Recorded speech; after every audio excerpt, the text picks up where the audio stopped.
Hey, what's up, everyone? My name's Lionel. I'm your host for LT Productions, and you are watching I Watch You Watch. We are covering Love and Marriage Huntsville, Season 9, Episode 12, I think it is, according to OWN.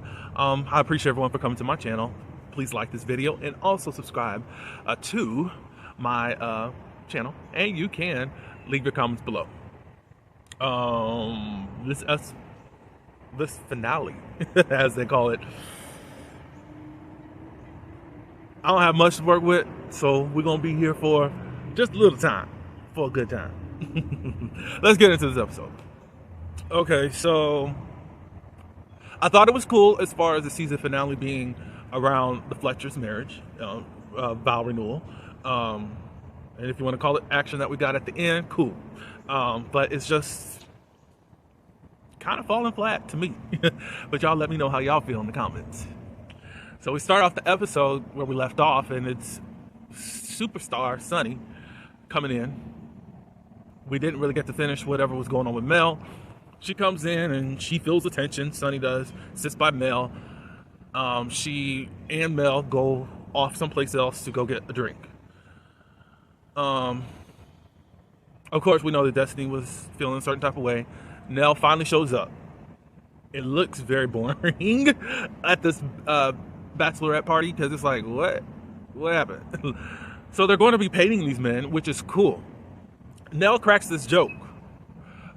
She was assigned to paint the snake. It's the theme is the Garden of Eden. So she's painting the snake on this guy, and ended up cracking a joke about Sunny and Destiny sharing a snake.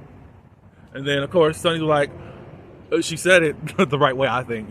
What was that, ma'am? Like, oh no, I don't share anything. Da da da da. Destiny has already been falling out laughing over there. So then we cut to Tisha and Sunny talking, which I thought was strange. But then Destiny comes over and cuts in the middle of their pathway as they're talking, and all it's very surface talk. Hi, how are you doing? Da da da da da. And she gives Tisha this look, and then she walks on by. And she said, "What you cutting in the middle?" BITCH, as far as what Letitia was saying. And then all of a sudden, Sunny said she don't want you talking to any of. She don't want me talking to any of her friends. That's all that was going on. I forgot what was the trigger word that made Destiny come back over, but anyways, she started talking about Destiny saying all these lies on her weekly podcast, if you want to call it that. And she was like, "You want to talk about lies? You were the one that was on somewhere," because Sunny was like, "She don't talk about you every week." Da da da da da. Sunny, you were going live almost, I don't want to say every day, but you were going live every week. Because all of a sudden you got some fans. Why do you have fans and she ain't showed none of her life? She just got this man that we already knew about that was somebody else's. But whatever. So Sunny ended up, and what Destiny brought up was, she was saying if she don't be quiet, she's going to tell the real reason as to why her and LeBaric got a divorce. And then she was, I guess, had some pictures or whatever of Maury, and there were 3 possible people that could have been Destiny's father, Destiny's son's father, and Destiny didn't like that. And Destiny said, "Look, I hope you do have your child one day, because that is the one reason why I have not dog walked you yet." And she's like, "Oh, Ellen's gonna dog walk me." It's like, you're coming around here. Why are you here? Da da da da da. Again, I'm still saving you from being dog walked. So she walks off the side of the door. Tisha goes and gets her and says, "Look, I don't know why she's here. I don't get it. If y'all gonna keep on inviting her," and Letitia said, "Are you gonna just run away every time?" She said, "At least I know that you guys are gonna be inviting her someplace. I'm not gonna be running nowhere. So then what is the point?" It does feel like in this cast, people don't know how people feel unless they're in their predicament. Now, this week I get to speak up for Mel. I'm gonna have to say something about Mel in just a few minutes anyway, so don't get comfortable. Like, it's only when somebody does something to you and you know that you're not comfortable being around this person, and y'all still inviting this person to force this person into their environment, and they said no, they don't want that. But y'all continuously do that to Mel. Destiny, you did that to Tisha. Like, it's so weird. Y'all can grandstand when it's your time to be whatever. And I don't think that that's fair. Fair at all. That is so crazy. So anyways, that was basically it. Now we're getting ready for the wedding. We find out that Nell sprained her foot or twisted her foot or whatever. We're seeing the whole process of how her lace front gets done. Some of the children were like, I think the bachelorette party was cool, but then what about Destiny? And why is she worried about Sonny if she's with Lance? I think those are good questions. I kind of would like the sisters to kind of tap on. Destiny, get some friction around there a little bit. I don't know. But how Nell explained it to them, like, look, Destiny's more upset that I was inviting her and this girl has come in and infiltrated her friend group. And it's just a way to smooth things over. She called Chris, Nell did, about, getting something to wrap her foot in, and he comes up and all that good stuff, and they leave. Well, they're trying to get him out of the room because of all of the bad luck for seeing the bride. Like, look, they've been married for 30 years. What in the world? That's about it. Oh, Nell did say, make sure Mel and Martell are not sitting anywhere in proximity, close to each other. I don't know why I can't say words today. So this is the thing. All you fan base lovers, you guys have said so much about Nell, but Nell does everything she can to make sure that Mel is comfortable. Leave that lady alone. Leave that lady alone. If she means what she says, if she's gonna be friends, this is probably the only person I've seen just kind of be really right down the line, neutral and respecting people's boundaries. Anyways, Maurice and Kimmy, they arrive and they're sitting. Kimmy looks very cute. Maurice looks good in white. Martell comes in this blue suit, looking like he kind of clergy, but still dressy attire. Okay, whatever. He had to be different, even though it looks like the theme is all white. He sits next to Maurice and Kimmy. Kimmy starts doing what she does best and giving all the gossip. First about what was going on between Mel and Trish and what happened with Sonny and Destiny. And what's his face? Martell, he was more interested in finding out, so what happened between Mel and Trish? So then the conversation got, I think the Scots 1.0 showed up at this point. Like, I don't know then, but we'll just talk about it because I don't have time to go in order. But Martell was talking about it, unfortunately, that he can't speak with Mel. He never imagined his life like that. I mean, but you did imagine your DIC in other people. You didn't imagine it, you manifested it. You did not imagine your wife leaving you. That's all. That's all it is. And that's where you're stuck at. And that's where you're going to continue to punish her at. Because you didn't play according to the script. I was supposed to be able to do my thing.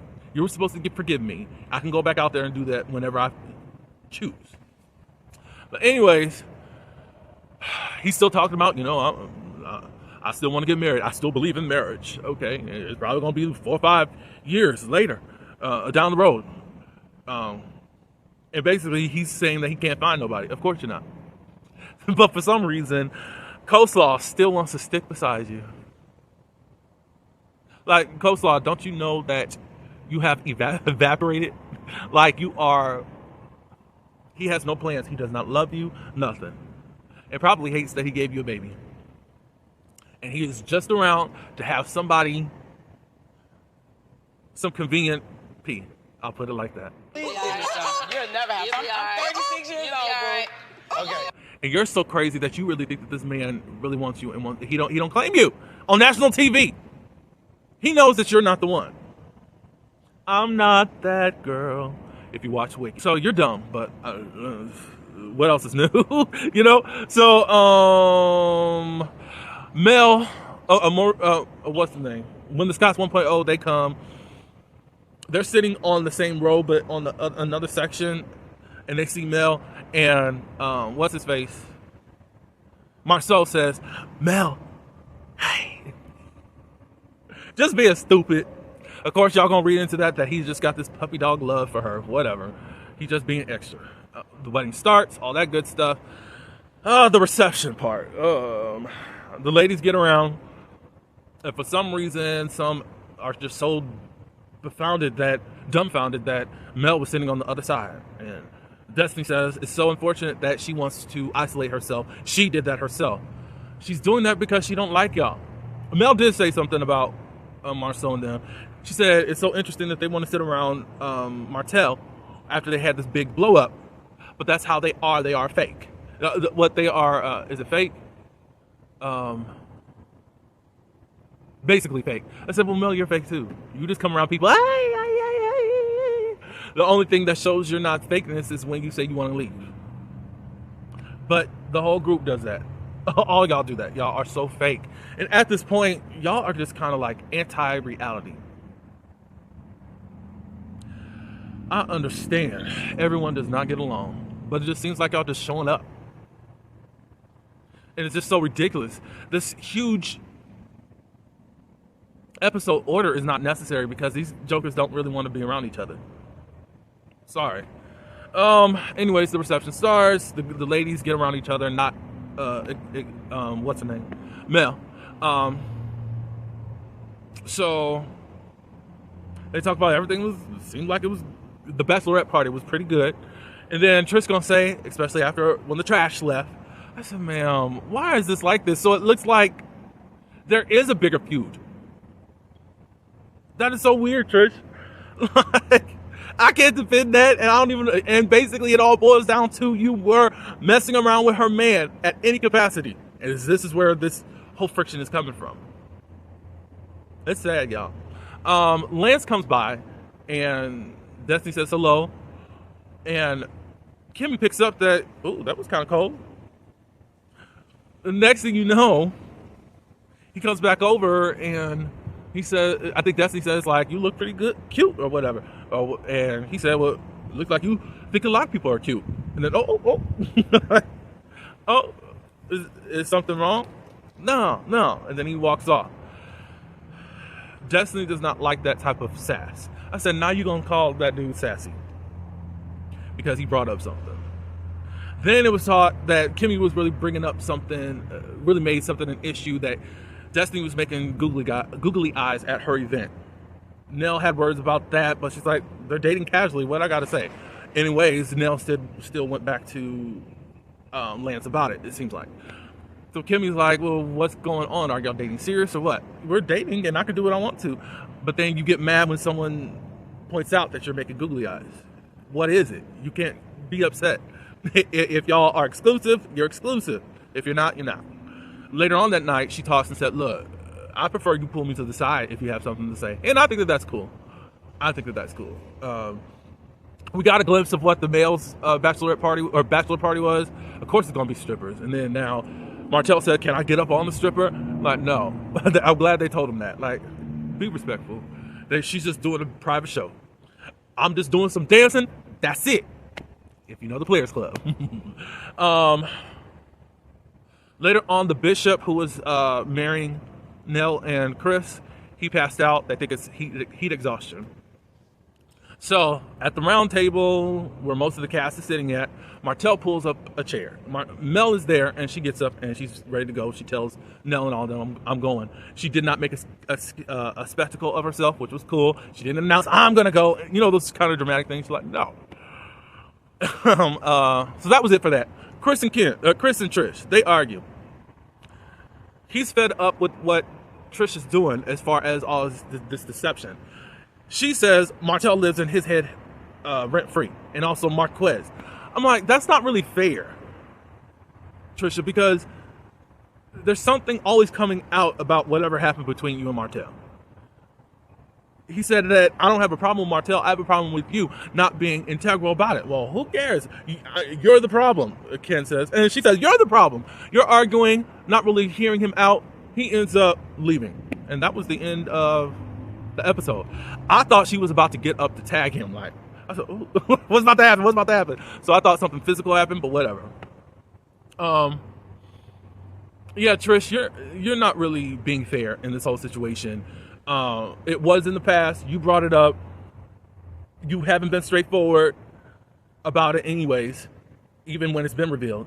So he has an argument here. You know, I didn't want to go into all the details he was saying, but it's just like that is what it boils down to. Let's not leave this season talking about Martell. But anyways, you wanting it to be over with, but stuff still coming out. So whatever y'all thought about this season, cool. You know, they need some help. And this cast is tired. Sorry. But y'all let me know how y'all feel in the comments. The reunion starts next week. Cool. We'll see what happens. Like and also subscribe. And until the next one, peace.